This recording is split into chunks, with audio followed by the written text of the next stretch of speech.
What's up guys, GK here with Corbin's Archery, and today we're going to do something a little bit different. I've got this request a few times to do a gear dump, so that's what we're going to do.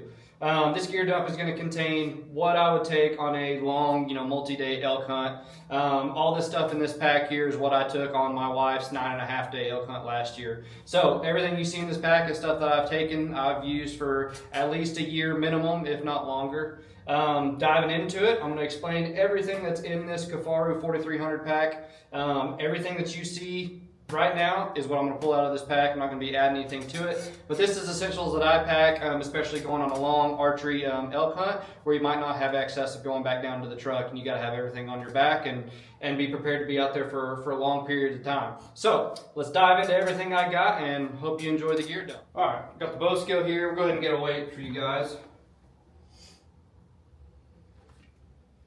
Hook it on a little string here.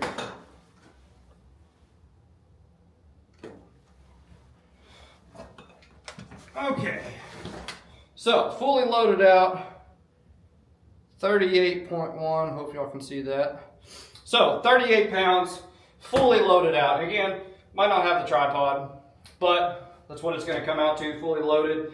Now let's dive in, I'll show you everything I got in this pack, but 38 pounds is not a bad weight to pack in with. And with this 4300 pack with the new arc frame, hardly even tell all that weight's there. So let's dive in and see everything that I bring along on an archery multi-day hunt. Let's go.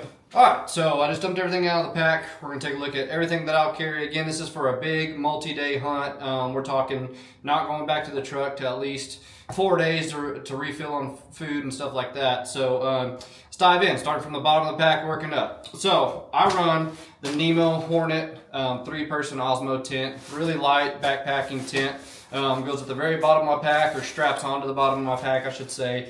Very lightweight. I went with the 3-person just because my wife goes on a lot of these hunts with me. She hunts herself. This was a great choice for me and her on her elk tag last year. Tons of room for me and her, plus our pads, bags, packs, bows. I like a 3-person just because it's not much weight and I get to spread out a little bit. I don't feel too cramped. When I go on a backpacking trip, hunting trip like an elk hunt, I like to get a spike camp set up and just kind of expand a little bit out of that camp. I mean, that's going to be kind of my central location. That's where I'm going to hunt out of, come back to. Now, we might pick up camp after a couple days if we're not in an area that doesn't have many elk or there's not a lot of action going on. We might pick up camp and move again. If so, all this stuff's very easy to pack back up and relocate. So, the 3-person tent, I like that it's very spacious. I like that it has plenty of room. No, I cannot stand up in the tent, but it is going to be a tent where I can spread out. Again, I can put my pack, I can put both of our pads. Good pockets up at the top here and on the side for me and her to put our headlamps. We both wear contacts, so this is a good area for us to get ready in the morning and both have plenty of room. Comes with a rain fly as well, which is huge. Got to keep that moisture off of you. But a very good breathable tent, but it also holds in good insulation to keep you warm as well. So I like the Nemo Hornet 3-person. They do make a 1-person tent. If it is just me, I will, bivy pack, use a bivy tent, put that in my pack as well and carry that. If it's just me, but most of the time, she's with me, so this 3-person tent is ideal. And just like how it's constructed, easy takedown, easy to put up, can do this in the dark, especially if I'm getting to an area late at night or we're tearing down camp early in the morning and stuff like that. So real solid tent there. All right, next thing that's at the bottom that provides the structure of my pack at the bottom is going to be my my Forte or Fort, whatever you want to call it, sleeping bag. It's 20 degrees Fahrenheit is what it's rated to. This bag has been on multiple hunts with me. I've used this for at least 2 years now. Very good bag. It is a mummy shape. I'm a guy that likes to sleep on my side or like on my belly as well. I like to spread my legs out a little bit too. This has wider hips so you can move and stretch around, comfortable head. Very good, zippers, all that good stuff. Well made sleeping bag.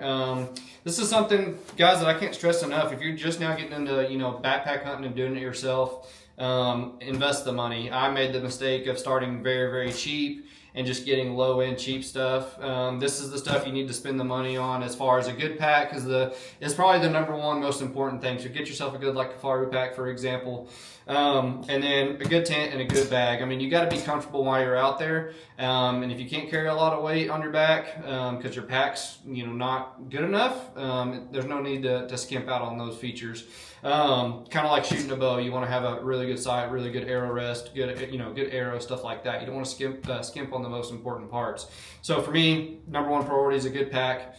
Second thing is a good tent, good sleeping bag, all that stuff. Now this was the biggest thing I changed last year. It's going to be the Nemo Tensor pad, and I don't make any money. I don't get anything given to me from Nemo. I went out and bought all this stuff at full price just because I love their stuff. I think they make really good quality stuff. With that being said, the Nemo Tensor, this is the wide regular shape. I got the wide because, well, mainly my dog punctured a hole in my regular.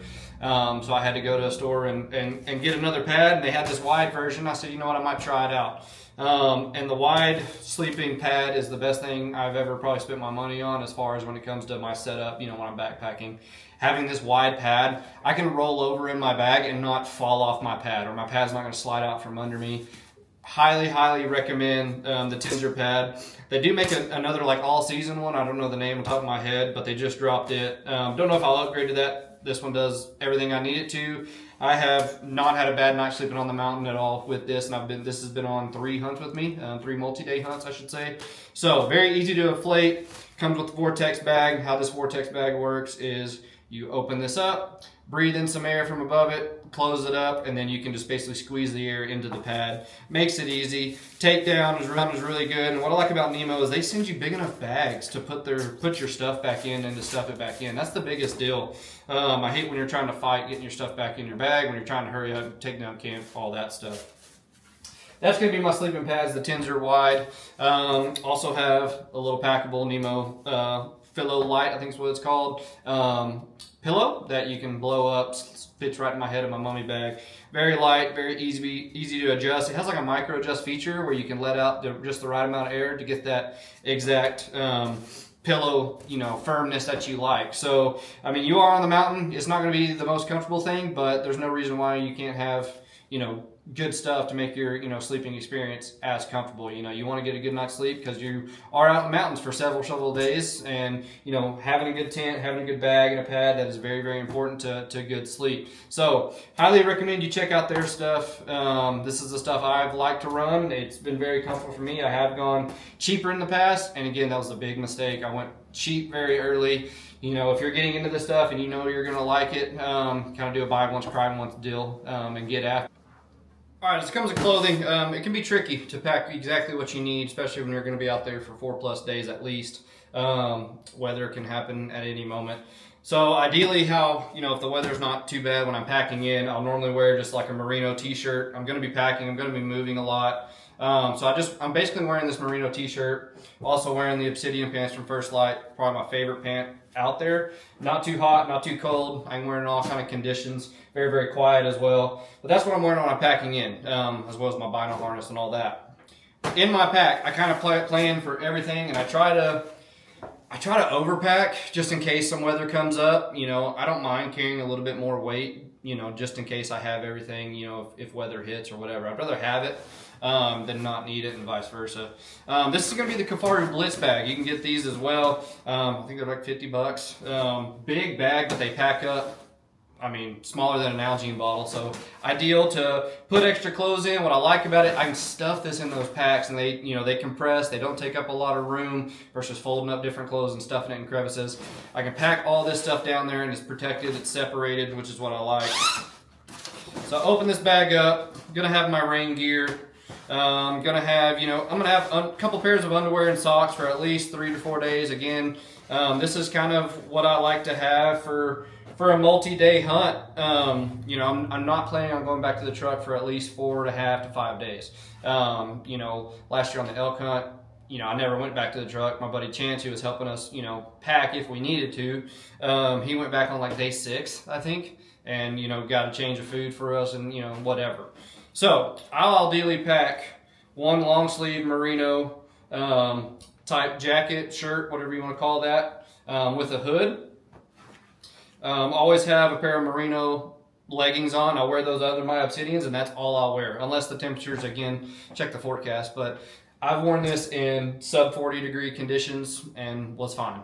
You know, elk hunting, you're moving, you're kind of running and gunning, so I don't like to overdress because I start shedding layers as soon as we start getting after it. So it's better to be a little cold in the morning, especially when you're elk hunting. You're gonna start running, gunning, and get hot. So that's kind of what I'm wearing with the Obsidian pant. Now I will bring an extra merino long sleeve shirt just to change out of, you know, just to give me another option. You know, so I'm not wearing the same thing over and over. Merino is very important. You know, odor control, you know, moisture wicking, all that good stuff, all the technology.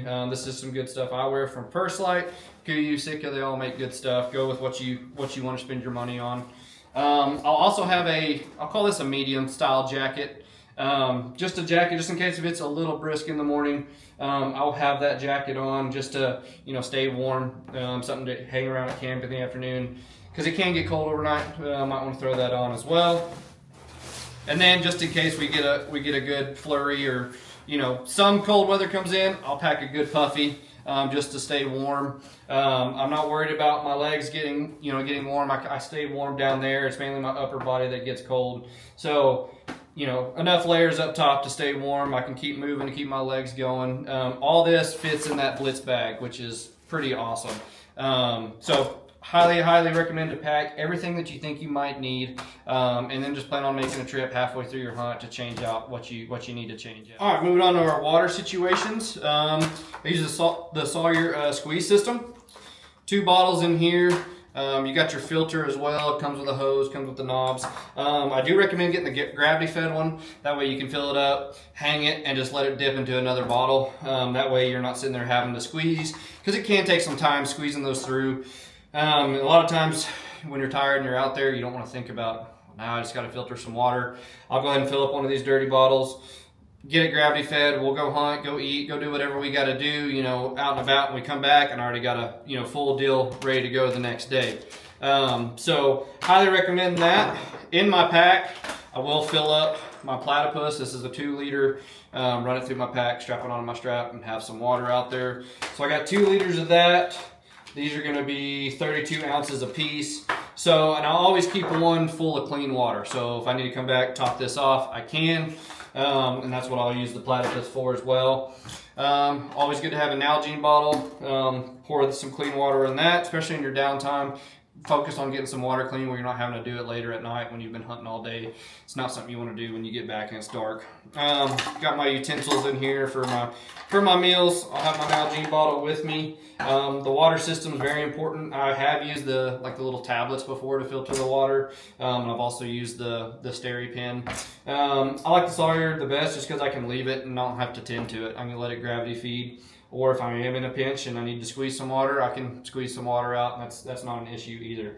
So, good filtration system. Highly recommend the Sawyer stuff. Been using it for a while, and no issues. It's easy to clean, easy to backflow out if you get it dirty. So, recommend going with the Sawyer route. No issues there. Same with my platypus on the big bag there. All right, next is food. Obviously, food's a big deal. You got to eat something when you're out there, and I don't care how much you eat while you're out there, you're never going to replenish all those calories.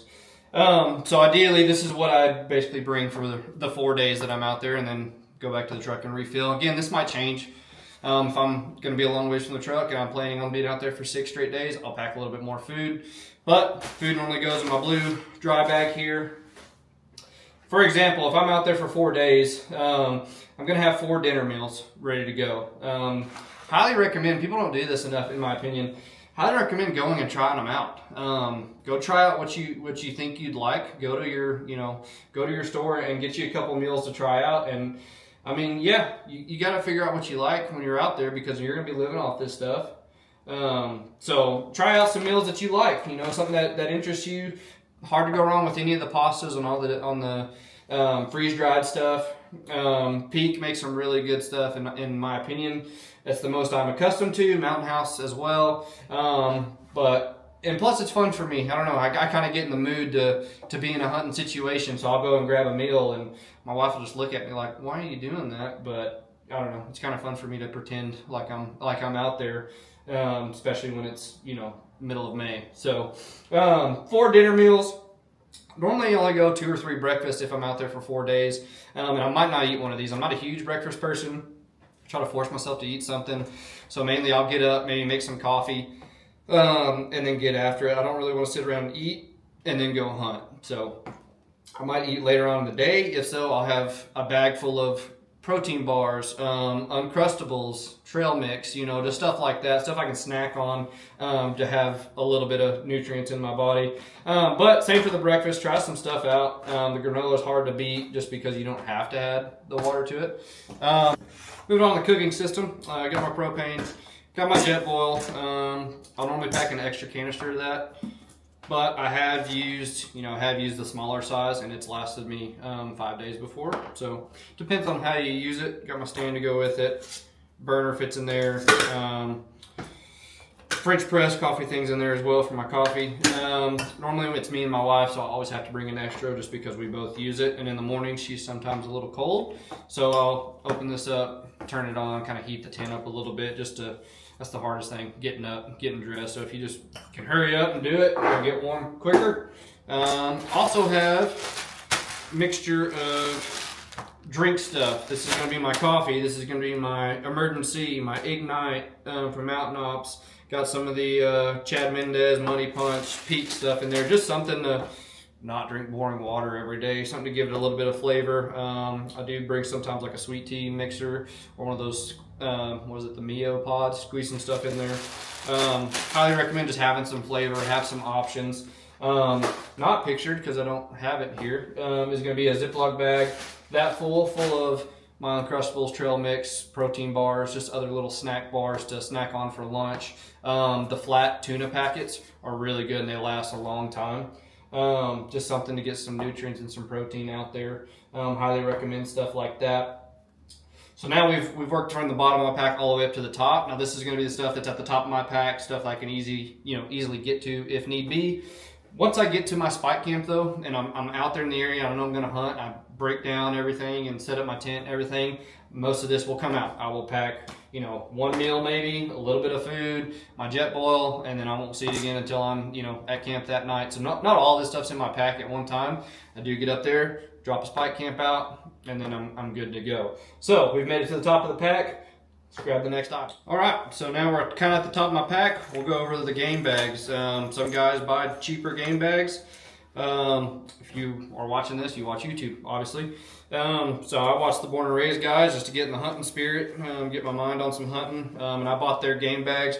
Really like them. You're going to get 4 quarter bags here, and then you're going to also get just a spare meat bag that I put all my stuff in anyways. So this is good for your backstrap, tenderloins, neck meat, anything like that. But what I like about their quarter bags, I can do this by myself if need be. I'm not having to, hold a quarter up and someone's having to work a bag up. I can lay this on the ground,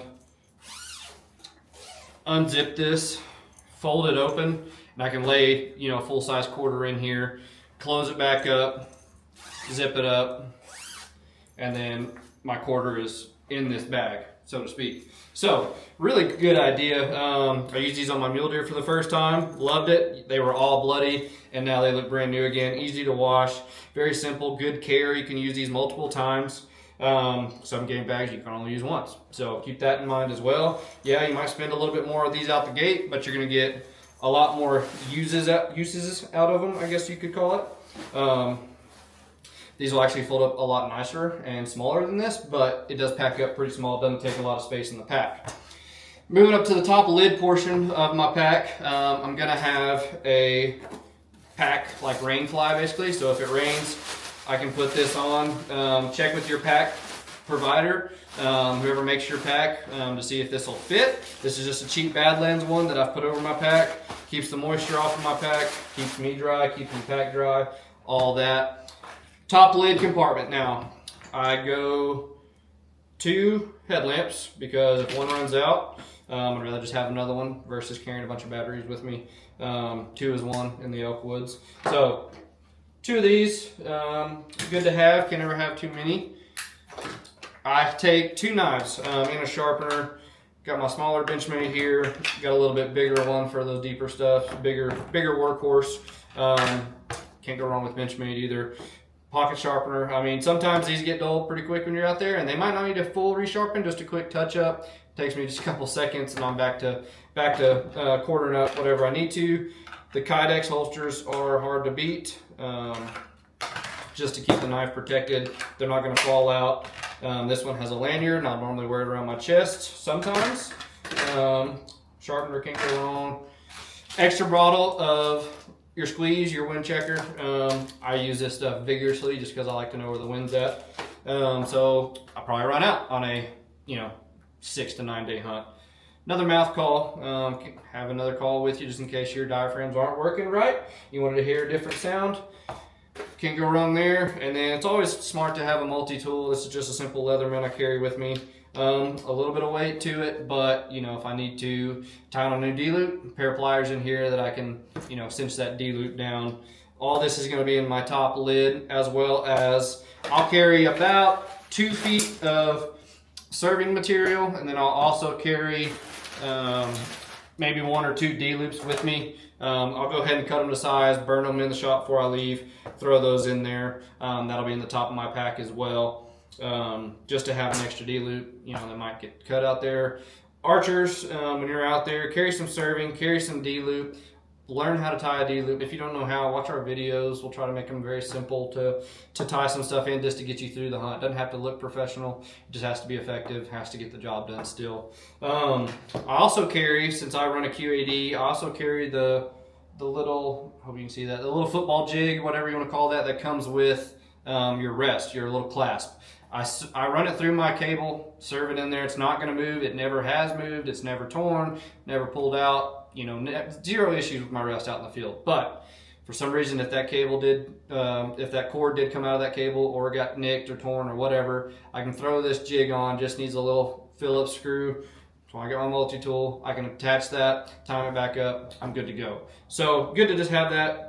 Zero weight to it, and not pictured here is some bowstring wax. Carry some bowstring wax with you as well if you're a guy that likes to wax his strings and take care of his stuff. All right, other important stuff that some people don't really think about when they're out there. I have this little, I guess you can call it vanity bag, whatever. Toothbrush, toothpaste. I do wear contacts. I have to switch my contacts every night. I can wear the same contacts for over a month, but I do have to take them on and off every night. So some contacts. I have a little pocket mirror in here. Some fingernail clippers and some chapstick, just stuff like that, just to stay comfortable out there. Also like to brush my teeth, pretty much on a daily basis, so that helps. First aid kit, pack some essentials. I mean, first aid stuff can be expensive. Super glue is pretty much all you need for the cut there. I got some emergency, some Tylenol, some Tums, just something that I can pack pretty easily, but I get heartburn, if I have a big cut, we'll super glue it. I got some gauze in here. I also have some tape. We'll wrap some stuff up as well. Got all that. Dude wipes definitely in the pack for when nature calls there. I usually carry a beanie. I'll sleep with one on if the temperatures are getting cold enough. I'll put a beanie on and sleep on it just so it contains that heat a little bit. But again, once I get moving in the morning, right out of the gate, I'm shedding layers. I want to be pretty cold in the morning, just so when I'm moving, I'm warming up and I'm not going to get really hot. Then you got to stop when you're on a bull because you got to take clothes off because you're wearing yourself out. Good pair of merino gloves. Got that. Some leg gaiters. Pretty much protects your legs from the moisture, from the dew in the mornings. Also protects from mud, bugs, everything. So these are a must. These never really leave my boots when I'm hunting. So good pair of leg gaiters. Paracord is a #1 item to bring for sure. Make sure you have some paracord, draw out a clothesline. That's typically what we do at spike camp. We'll make a pretty big clothesline. After day one, merino shirt comes off, the backup one goes on, that one airs out for a day. Rub some pine on it to give some cover scent the best you can. I mean, you're gonna stink when you're out there for long day hunts. The best thing you can do is odor control to the best of your abilities. I mean, I'm not gonna be carrying a spray bottle of dead downwind out there with me, but air your stuff out the best you can. There's pine, there's natural scents out there that you can rub on your clothes for cover scent, so I highly recommend doing that. Deodorant, that helps. Also carry a Goal Zero solar charger. This is the Nomad 10. Mixed opinions about it. Honestly, I've been still trying to get used to it. It's good for charging my portable charger, charge my phone, charge my Garmin InReach if I need to. The thing I don't like about it, it does carry some weight. And that portable charger that I have, Actually, it's right here. This withstands, I mean, it stands up to a good charge. Let's see what I got left on it. I still got, you know, a good level, I'd say 25% of charge there, and that'll get your phone over halfway. So, you know, I mixed opinions about this. It is nice to have, especially if you just want to plug some stuff in to get it recharged. Like these will need to recharge eventually. At the same time, I don't know if it's worth the weight. It is flat, which is what I like. It can go down in the pack, doesn't take up a lot of room, has a little bit of weight to it. Don't know if it's worth buying just another charger and just charging two, you know, carrying two of each, but it's good to have a solar charger anyways, just in case when you're stranded or need to charge up. Multiple dry bags. There's 2 other dry bags in here. You can't ever have too many, in my opinion, especially when you want to stuff food, put it away, stuff trash, you know, stuff like that, clean up after yourself. Butt pad, you gotta have a good, comfortable foam pad to sit on. Helps when you're at camp, having your packed meal. Helps when you're glassing or when you just want to take a break. These are a really nice, you know, relief to have when you're out there. Let's see what else we got. We got a fire starter, just helps save some time. Carrying multiple lighters with me just because you never know when one's gonna go out, and fire's a good resource to have out there, especially, you know, at night, whatever. My biggest fear, I'd say, is getting separated from everyone else. And, you know, I always have one in my vinyl harness and one in my pack. So if I get stranded and we get lost and my GPS goes out or whatever, I at least have something, you know, to stay survival, I guess is the best way to put it. Yeah. All right, now I got my vinyl harness. Got this on. It's gonna have my binos in it. It's gonna have my rangefinder. On the side, I'll keep a set of Allen wrenches. On the other side, I'll either strap my inReach down there, or I'll have my breeze squeeze. I use this so much on my Obsidian pants. I have a little slide pocket that doesn't clasp, nothing. I can just run it down there, pick it up, use it, put it back. I like doing that versus fiddling with pockets. So I'll carry that pretty much in my hand the whole time because I'm just checking the wind as I'm moving.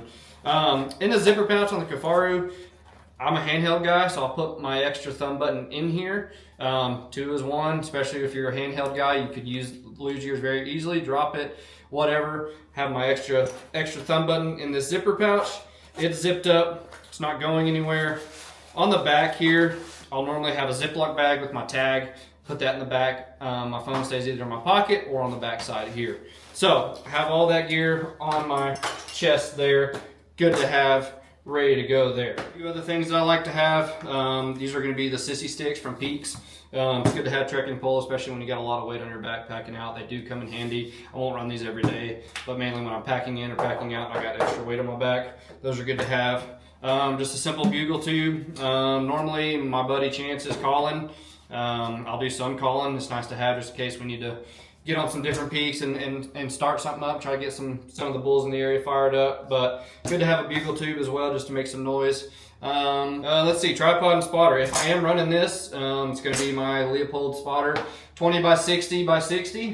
This is the Leopold SX2 Alpine HD on a, I don't know how to say this brand, so we'll just call it tripod. We do carry slicks in the shop as well. I'll probably upgrade to that, but this is a good cheap, you know, carbon one that I did find to try to run and go from there. So good tripod, good setup. Again, I'm not having this on every hunt, so this is something that I might take on a mule deer hunt or something like that, but it's good to just show what we're running. Good glass. Don't mind being as rough with it because of the price tag versus like I would with a Swarovski. Moving on to the outer stuff here in just a second. On my pack, check your area. If you have bears, it's not a bad idea to run bear spray. Always have that on my hip as well, something I can easily get to because they don't wait around for you. All right, last but not least, the most important piece of equipment, right? The bow. So I'll normally strap this to the back of my pack where my tripod was in the first part of the video, or I'll figure out a way to machine it to get it on my pack or basically carry it over my head. When I'm packing in, I will always have a string protector. When I get in the mountain, I'm looking at my strings all the time because I just want to baby them. I want to make sure they're in good shape. I don't want that to be an issue why I couldn't get it done. So I baby my strings, spend the money, get a string protector. It's worth it, I promise you, just to keep it out of the element, especially when it's raining. When you're going through brush, deadfall, you know, your strings can get nicked on a tree branch and you don't want that to be the end of your hunt. So have a string protector. In my quiver, I'll run 5 arrows. That's all I'm taking. If I miss or if I break all 5, I do not need to be out there, plain and simple. On these 5 arrows, 4 of them will have my tuned broadheads that I'm going to be running when I'm shooting. My 5th one, I'll have like a judo point or a blunt tip to shoot, you know, something like a grouse if I see one, something like that. Make sure you check your local regulations if you can do that. But most areas, if you have a hunting license, you can shoot small game as well. It's good to have that.